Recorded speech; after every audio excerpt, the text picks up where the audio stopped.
Good evening and welcome to BronxTalk. The New York Times is considered the newspaper of record. If that's the case, then tonight's guest should be considered the Bronx writer of record. Since 1990, when he started at the Times, David Gonzalez has been a chronicler of the Bronx from the perspective of not only an award-winning writer and photographer, but as a Sabra, as a native of the Bronx, whose vision extends not only to the Bronx of the present, but continually linking it to the Bronx of the past to help us understand where we've been and how we got to where we are. David has announced that he's retired from the Times, and we're thrilled that he is joining us this evening. I'm making the educated guess that it doesn't mean he's retiring from the Bronx, nor from his passion as a storyteller and photographer. He's here. Please join me in welcoming one of the Bronx's most important writers and photographers of the modern era, formerly of the New York Times, David Gonzalez. Nice to have you with us. Thanks, Gary. It's good to be here. Are you filled with nostalgia? Are you filled with memories? Or are you saying, you know what, I've done that and now I'm going to do something else? I think it's the latter. I mean, I've been working since 2 weeks after graduating from college. So it's like, I don't want to count the days or years. A little break was in order. And so I decided to take a break. It was not that hard a decision in some ways. I've done everything I wanted to do. That's and I fair. want to pay attention to some other things now. Well, certainly I'm going to follow up what other things, or we're not allowed to say just yet. Mm-hmm. What other things? We got some exhibits going on. We have one at the Bronx County Historical Society that's opening in 2 weeks. I have a couple of other shows that are in different stages of formation for 2025. Right now, I got 3 shows planned for 2025, photographic shows, 2 in New York and 1 in New Haven. And then I'll be writing. I mean, I am going to write. I mean, I've written most of my career. I'm just going to take a little break. I do have projects. I mean, I do have some things I want to work on. It would shock me if you didn't. Yeah, well. We're going to look at some of the stories. We're going to put up some of the writing so you can see why we all agree that David has been, a very important person for the Bronx. But when you woke up in the morning, when you were still working, was like the first thing that you started going, this is what's going on in the Bronx, or did people call you, or did you say, I haven't been in Hunts Point for a while, so I think I'll go over there. How did you come up with stuff? There's that old saw, write about what you know. Also, when I got hired by the Times in 1990, I'd spent 7 years at Newsweek working mostly nationally and overseas. I got homesick, and that coincided with the New York Times expanding its metro coverage in the late 80s, early 90s, after New York Newsday was kicking our butt regularly and mightily, I might add. Wow. And so the paper got serious about expanding the local coverage, which is when a whole bunch of us got hired. And at first, I was just GA assigned to the desk. Which is, folks don't know, general assignment. Yeah. But after a while, they offered me the Bronx bureau chief's position. And I said, of course. Of course. Because that was really the home you just referred to, that you really wanted to focus in on what you know. And it's also it hadn't been covered very well by the mainstream, especially places like the Times that would parachute in there. Have somebody who doesn't really understand the rhythms of the place and how you talk to people. I think for me, what it was they were interested in getting deeper metropolitan coverage. A whole bunch of us, Joe Sexton, David Firestone, a bunch of us, Donatello Lorch, we were part of that expansion. And my advantage was I knew these places. I mean, I just knew them. I mean, I remember once I went to cover a homicide over on Gildersleeve Avenue at a bodega, where the bodega owner had been shot. And I show up, and talking to the cops and looking around, and I asked somebody at the bodega, "Where's Nelson?" They mentioned something about Nelson. They didn't. They said Nelson. They didn't say his last name. They said he works here, but he was off that night and he's really upset. Mm-hmm. And he's outside. They say he's outside the bodega. So I go out, and the other reporter's saying, "Don't try talking to him. He's told us to, just F off." And I walk up to him, and I'm like, "Nelson?" He's like, "David?" I dated. Oh, he knew you. I dated. I his was sister. waiting for the punchline. I dated his sister in college. So he gave you the story? He gave me the interview, And- which was that he didn't go to work that night at the bodega because he had a migraine, and now he was kicking himself for not having been there because Nelson was a big guy. Nelson either that or he would have died. So things like that, knowing the neighborhood, also knowing that our neighborhoods are really much more complicated than we give them credit for. And that other people know about. And that a lot of people, even in Manhattan, don't know No about idea. the varieties of life in the boroughs. Yeah. And I found it like shooting fish in a barrel, writing about the Bronx that I knew. And that was informed by certain things. You know, being Puerto Rican, being raised in the South Bronx, having gone to Catholic schools by Hayes. My folks were blue collar. You know, all those things shaped my worldview, and all of that stuff was based in the Bronx. And a lot of that stuff wasn't really getting covered. And I think that's why you became so popular amongst Bronx people, because when they read what you wrote, it was reading about their lives for real, as opposed to, as you say, a reporter parachuting in. And I will tell you, I've had, obviously I don't write for a paper, but over the years I've done this, it's undiscovered territory. I bring people on here who are doing just amazing things. Yeah. And here we are. It's just us talking amongst ourselves. I mean, you know, when I set out to cover the Bronx, I always said not one story is going to define it for me. You have to take the totality of my work, look at it in retrospect, and hopefully I've covered enough different aspects of it that you have some idea what this place was like. Do you know how many? I mean, I guess I could have tried to research it. Hundreds of stories? Thousands? Couple of thousand. Couple of thousand. When I asked you to provide a few stories that you thought were good, it's very ironic to me that you just said, you know, one story doesn't tell it. But the story, the one of the ones that you provided was how fire defined the Bronx and us. The recent fire at Twin Parks in the Bronx was an undeniable tragedy. 17 people died East 181st Street and Mapes Avenue because 181st and Webster. Webster Avenue, sorry. And it was because, according to the analysis, that there were stairwell doors that were left open and the fire went crazy. But you wrote just as every fire there over the past 50 years has been. And the startling thing for me, as I read the article, you said you couldn't bear to look at the coverage of it because you had seen this story before. Yeah. If you would just describe what you saw and why this was a bad recurrence, a bad memory or something like that. I got texts from some friends of mine. I got a buddy who lives in Throgs Neck and manages a mobile phone store on Fordham, and we're in touch all the time about stuff that's happening. I mean, you know, your sources are different people. I mean, this guy's a source, but he's also a friend.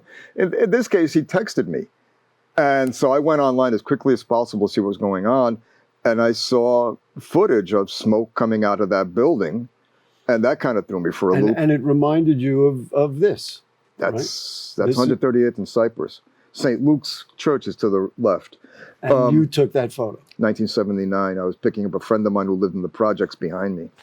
But what happened was, I mean, you know, I went to Orchard.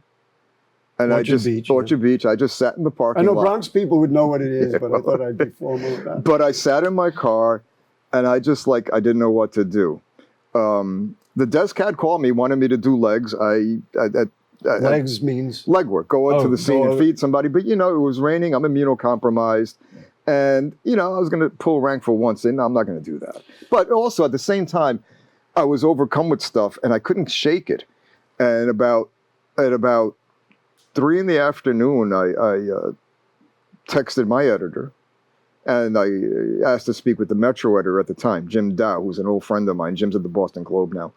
And I said, Jim, I lived on 181st Street and Mapes, about a mile east of that. Right, that's why I got. And I went through 2 fires in 1969.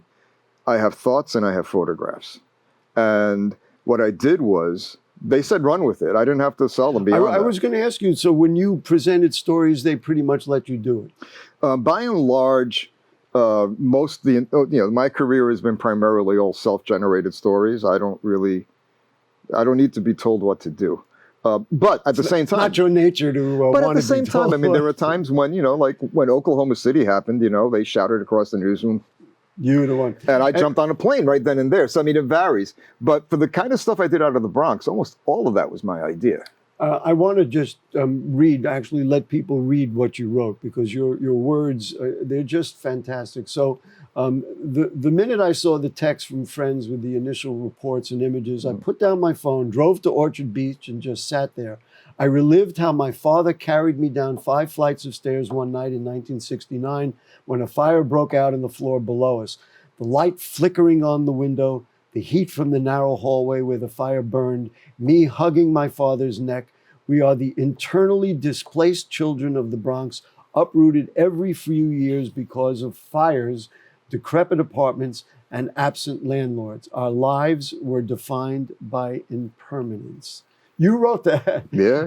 And I think aside from a reporter telling a story, there is a beauty to your writing. So I'm complimenting you. No, I appreciate that. I think it's what made people say, wow, this is different than just another account of the fire. Well, part of it is this, and this is the advice I give to young writers and photographers, or even older ones. The best that I can do is to be me. I can be me better than anybody else. So I don't really have to think about what other people are writing or doing. I know what I do, and I know how to do that well. I mean, somebody sent me something a couple of days ago. Some writer at the New Yorker wrote a book about the Bronx. Like, I really need the New Yorker to tell me about the Bronx. Oh, I know that. I mean, so he got up to the Bronx, he walked around. Yeah, whatever. Yes. He walked around the Bronx, he got a book out of it. That's nice. I doubt I'm going to learn anything from that book. Yeah. I mean, I'm being frank. I mean, I've lived here all my life. I'm a reporter, editor, photographer. I kind of know stuff. And so what I did is pursue the Bronx that I knew and pursue the stories that I knew. And do it in a way emotionally, where I always wanted people to feel what I felt. And what, I'm going to make an assumption, what you felt and what you felt at that moment, it harkened back to this memory. And you said, in a way, and it comes out in the article, we haven't gotten anywhere. We're still fighting the same stuff. Yeah. I mean, the thing about that piece is, the way I went about it was, I went about it as a photographer first. I spent 2 days and looked at all of my Bronx work going back to 78. I spent 2 days just looking at all my pictures. Because of that fire. Because I wanted to get into the right head for writing.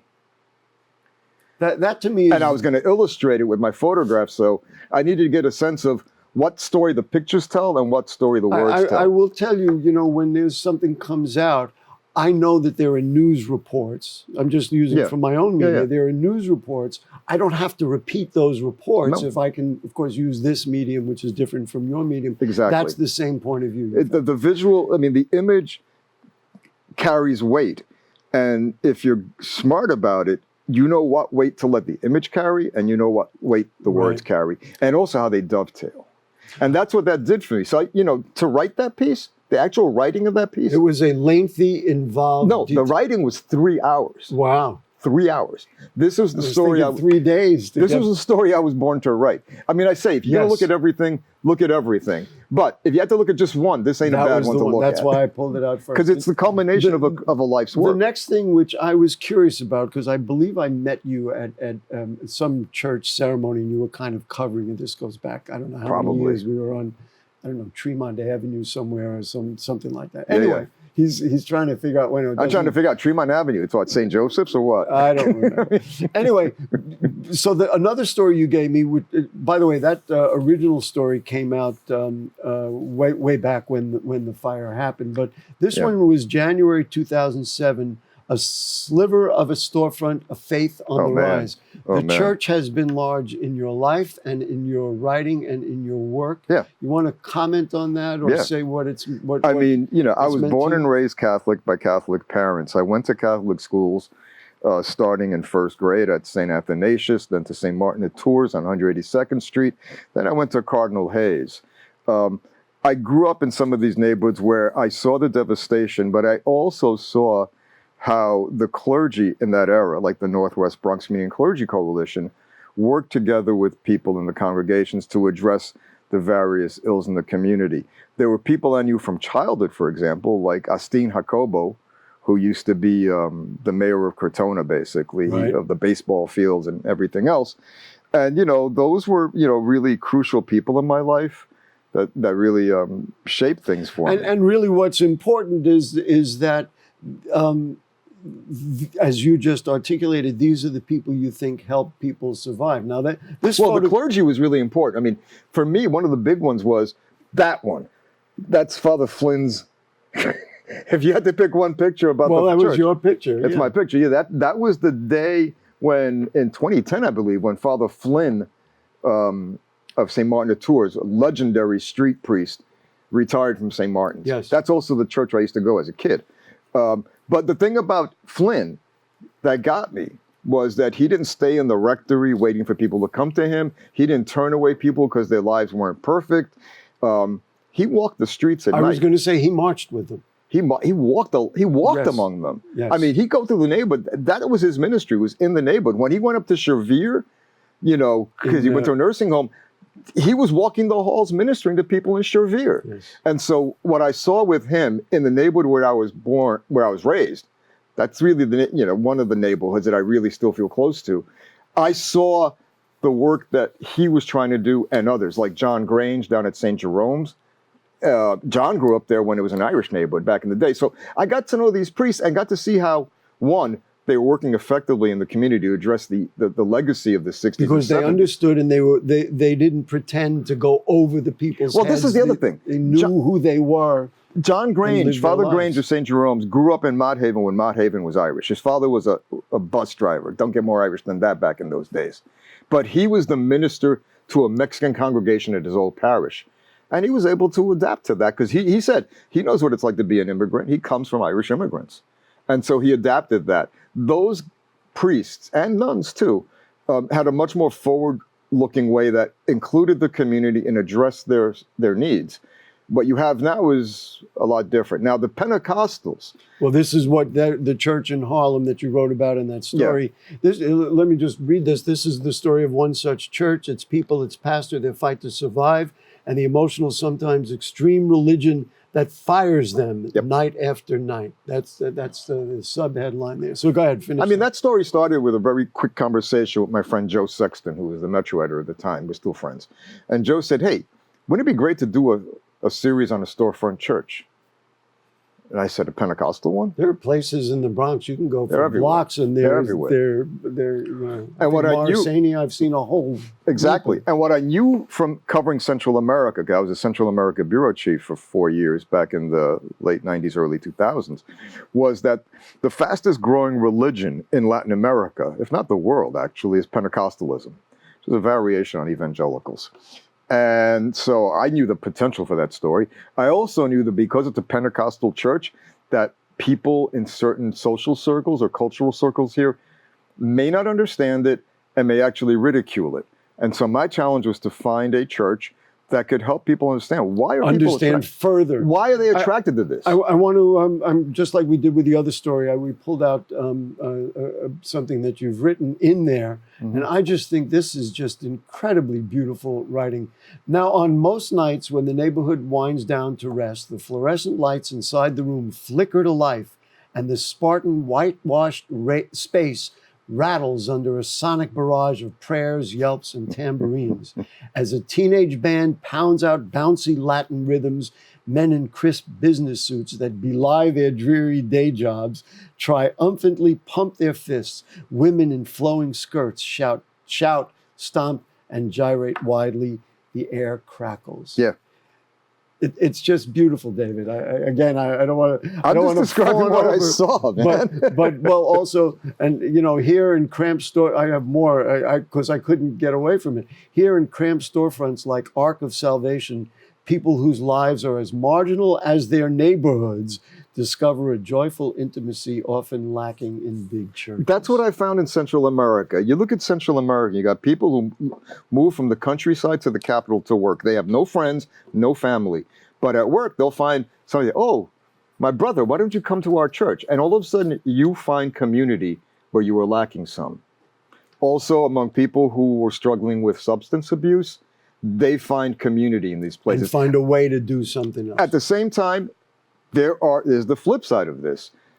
these churches are primarily independent. There's no overseeing body. And in some cases, they require no training except that you say you're a reverend. So during this... it's, as you said that, I was thinking, there is another side to this, and I don't want to be nasty, but no, you there brought is. it up We yourself. talked about it. Yeah. I wrote about it. There was a guy who was part of this Christian recovery house in Mott Haven, and they did a big thing at St. Mary's Park for the youth. Mm-hmm. It was called Juvenile Explosion, and it was, a preacher who went up there, and to be honest, the preacher was a grifter. Okay, I'm going to be blunt.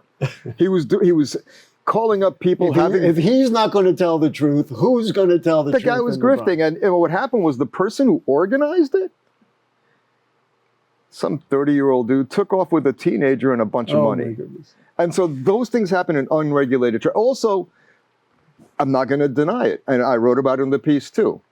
You have some really popular pastors like Gigi Avila from Puerto Rico, who I'm sitting in the audience at the United Palace when he's doing a revival with the congregation I'm covering, and he's talking the most just ghastly things that doesn't make sense to me as a Christian and also as somebody who thinks about this.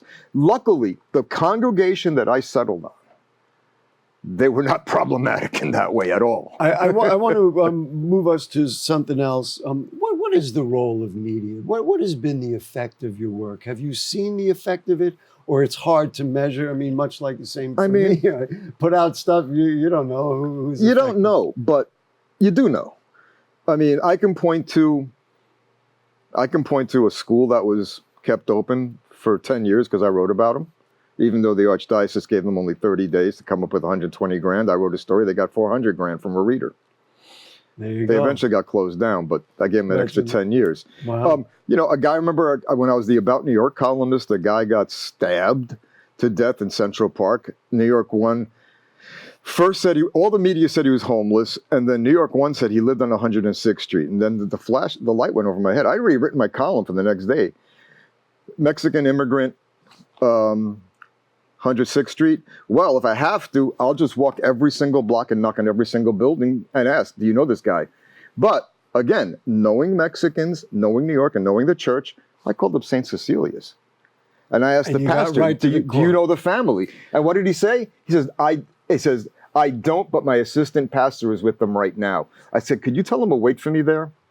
And I did a story on this guy who wasn't homeless, who actually had, like many immigrants, a tale of not just struggle, but hope. And I again, we're going to run out of time, but telling that story in that way is something Bronx people can understand. Well, that's what I know. Martin Sheen gave the family, a bunch of money when he read the column. So I want to just show, you are we could spend hours on your photography. I know we have a couple of pictures up here. Let's put up something. So this was also in that first story. That was in the fire story. This is like College Avenue off 170th. This is a community garden run by a guy, I forget his real name now, but his nickname when he was in the Young Lords was Voodoo Child. And I checked with Yoruba Guzman to make sure he wasn't lying to me, but he was. And in this garden that he has in the middle of the block, he cleaned this garden himself. It's the Dred Scott Community Garden. Cleaned it himself, fixed it up. And I just love these kids just running through it. Kids are running through it. And, this is college in 170th. You shoot black and white. I shoot a lot of black and white. Mostly. I shoot color, and I just desaturate or go through filters. Let's do another one. This one, I just love this photograph. This one, there's a story behind this one also. The High Bridge. At the High Bridge, I'd gone there with Sonia Sotomayor and Sonia Manzano. And you took a picture of them as well. I got pictures of them. Sonias. The Sonias of the Bronx, that's how I call them. Yes. And as I'm walking, I'm seeing these guys and I'm saying, that kind of is like the spirit of the Bronx to me. You look out for your buddy, even if you got your own problems.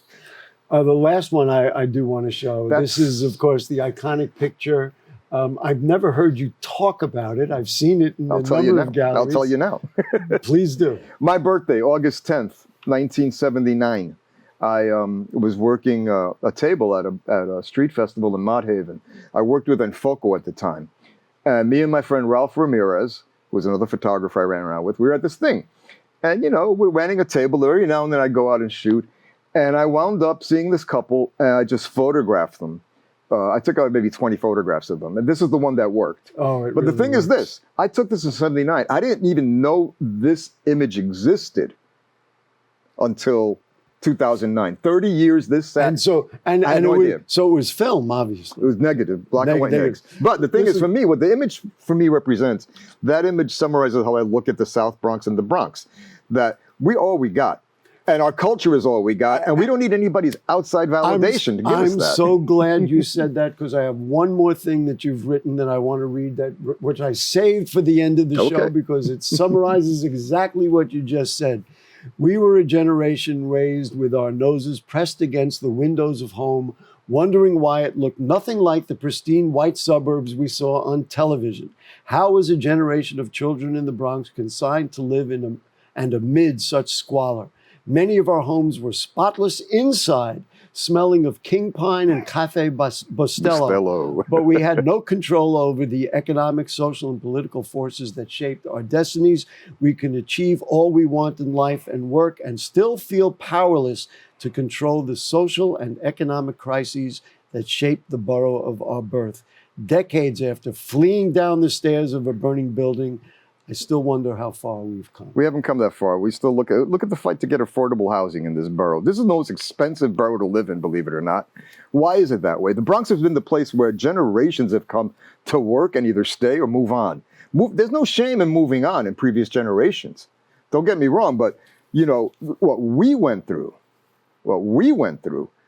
I don't need somebody to pat me on the back and say I'm a good role model because I went to Yale and did all this. I'd like to know, how the hell did you let this happen? Because we've overcome much more than these people give us credit for. And what we went through, by the way, gives us skills professionally that I've used all my life as a photographer and writer. And so when they look at these communities, they don't know what's inside those buildings. David, they never do. I am very proud that I got you riled up. It don't take much some days. Well, especially But when on this, I'm passionate about this. I'm that's tired. what we did We're here like, today. as somebody once told me years ago, we are the red-headed stepchild of All the right, boroughs. they're telling That's me it. we got to go. The great David Gonzalez Thank is you. retired, but you're going to see him. You'll see You're more gonna- stuff. you'll I'm see not going more anywhere. stuff. All right, next week we'll do a program about the importance of daycare and childcare in the Bronx. Thanks to our producer, Rebecca Hemick. Our director is Will Guzman. The editor is Jesse Diaz. And we have, of course, a cast of thousands who work with us in the studio. And to you too, my friends and neighbors, brothers and sisters of the Bronx. So if the curtain don't fall, the creek don't rise, yeah, I'll be back next week.